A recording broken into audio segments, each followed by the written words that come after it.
मी वनमाला Chaudhari, skills फाउंडेशनमध्ये सक्षम community programme head.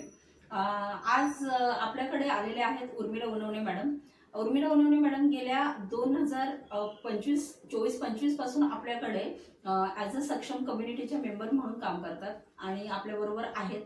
तशाच त्या अश्विनी फॅशन डिझायनिंग आणि लेडीज टेलर असं त्यांचं एक ब्रँड आहे. त्या ब्रँड अंतर्गत ते काम करतात.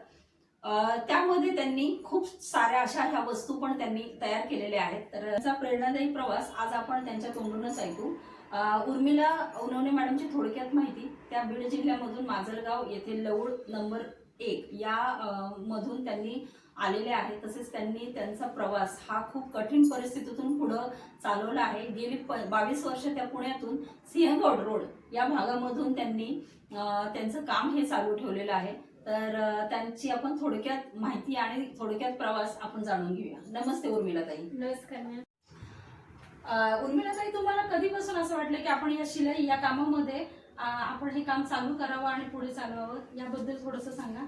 मी 8वीला होते आणि माझी आई शेतात जायची. आमच्या गावातल्या सगळ्याच मुली आई बरोबर रविवारची सुट्टी आली की चला शेतामध्ये कामाला. आणि मग आईला वाटलं की मग लग्न होणार आहे उद्या, मग लग्न झालं तिला स्वतः काहीतरी करता येईल, शेतात नको जायला म्हणून. आणि आमच्या गावाला तेव्हा लहानपणीच लग्न करत होते, अजून पण करतात काही.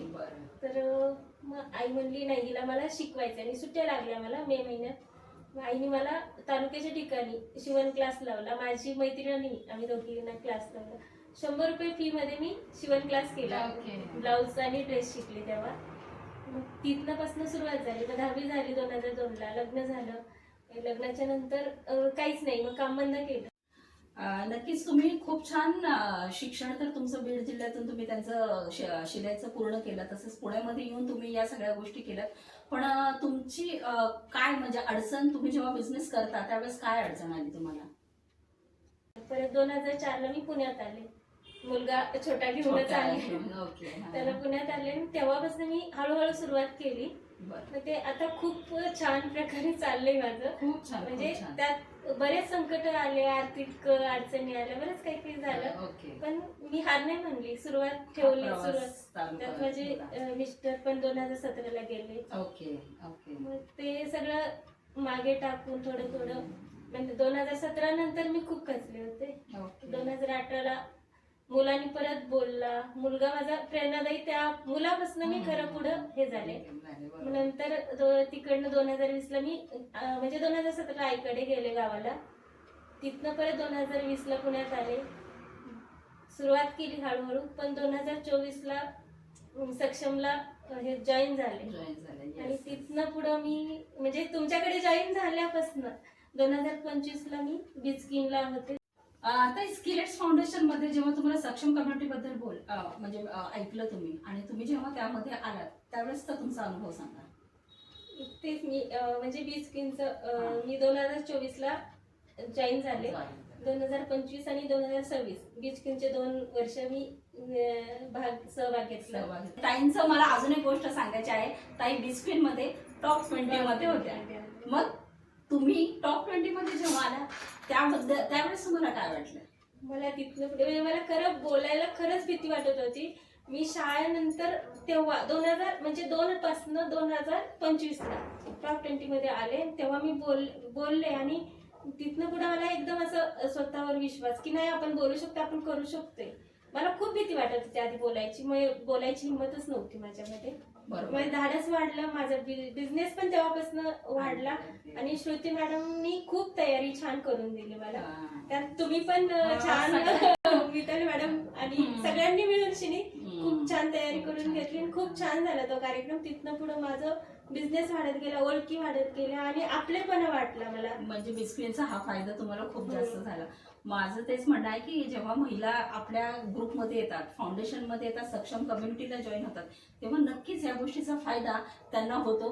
बिस्किनमध्ये आल्यामुळं ज्या महिला आज गावातून आलेल्या आहेत ताई, आणि त्यांना बोलण्याचाच देखील कॉन्फिडन्स नव्हता, आज उर्मिला त्यांना तो कॉन्फिडन्स स्किलेट्स फाउंडेशन आणि सक्षम कम्युनिटीतर्फे मिळाला. आज ताई आलेले आहेत. तर तुमच्या प्रोडक्टची आपण थोडीशी प्रमोट करणार आहोत तुमचा बिझनेस. तर त्याबद्दल एक थोडीशी माहिती तुम्ही आपल्या प्रेक्षकांना आणि यांना सर्वांना सांगा.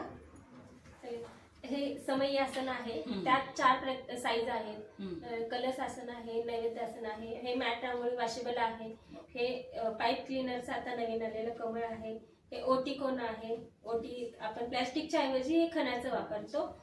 आणि हे लटकन आहेत, वेगवेगळ्या प्रकारचे हे लटकन आहेत, ते खणाचे लटकन आहे.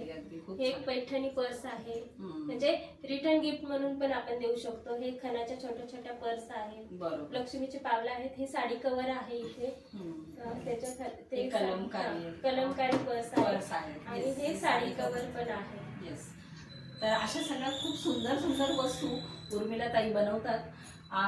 मला ताई तुमच्या या प्रवास जो ऐकून मला एक विचारायचं आहे, तुम्ही आपल्या ज्या महिला आहेत अजूनपर्यंत त्यांनी सुरुवात केलेली नाही, इच्छा खूप आहे त्या महिलांना काम करायची, पण त्यांनी अजून सुरुवात नाही केली, तर त्याबद्दल तुम्ही थोडक्यामध्ये काय सांगताल महिलांना? महिलांनी पुढे यायला पाहिजे. माझ्यासारखं भिवूनशिनी घाबरून मागे नाही राहायला पाहिजे, कारण घाबरलं की मागे जातो माणूस. हे मला स्वतःला अनुभव आलाय. 22 वर्षापासून मी करत होते, पण 2024 पासून मला जे आत्मविश्वास मिळालाय तेच मी सांगू शकते की महिलांनी पण स्वतःवर आत्मविश्वास ठेवून विश्वासाने पुढे जायचं आणि न घाबरता आपले प्रश्न काय ते मॅडमने सांगितलं. कारण तुम्ही सगळ्या मॅडम खूप छान, आणि त्यांनी खरंच सक्षमला जॉईन व्हायला पाहिजे, सक्षम कमिटीमध्ये जॉईन व्हायला पाहिजे. खूप छान आहे. सक्षम कम्युनिटीमध्ये आल्यानंतरचा तुमचा प्रवास सांगा ताई. त्याचा सक्षम कम्युनिटीमध्ये आल्यापासून माझा बिझनेस वाढलाय, खूप छान ग्रोथ झाली माझ्या बिझनेसची. आणि सक्षम कम्युनिटीमधनं मला ऑर्डर पण खूप छान मिळाल्या, खूप मोठ्या मोठ्या ऑर्डर मिळाल्या. आणि सर्वांनीच सक्षम कम्युनिटीला जॉईन व्हा. तुम्हाला पण सर्वांना काम करण्याची इच्छा असेल, तुम्ही जॉईन व्हा, म्हणजे तुम्हाला लक्षात येईल की खूप फायदा होतो आणि खूप छान आपला बिझनेस पण वाढतो अगदी. तर आज आपण उर्मिलाताई उनवणे यांची खूप प्रेरणादायी छान कहाणी आणि प्रवास आपण ऐकला. तसेच आता या सक्षम कम्युनिटीच्या अंतर्गत आमच्या महिलांचे जे सगळे प्रॉडक्ट्स आहेत ते रिसेलिंगसाठी तुम्हाला मिळणार आहेत. तसेच स्किलेट्स फाउंडेशनची वेबसाईट आहे, त्याच्यावर सक्षम स्टोअर्स आता अवेलेबल आहे. तुम्ही त्या स्टोअर्सवर सुद्धा तुमचे प्रॉडक्ट्स, आपले प्रॉडक्ट तिथं बघू शकता आणि तिथे घेऊ शकता. तर ताई तुम्ही स्किलेट्स फाउंडेशनशी जोडलात आणि तुमचा हा प्रवास तुम्ही आम्हाला सांगितलात आणि आमच्या महिलांसाठी तुमची एक प्रेरणादायी कहाणी ठरेल, तर त्याबद्दल खरंच खूप खूप धन्यवाद. खूप छान वाटलं आज तुम्हाला तुमच्याशी बोलून आणि तुमचा प्रवास आहे. धन्यवाद.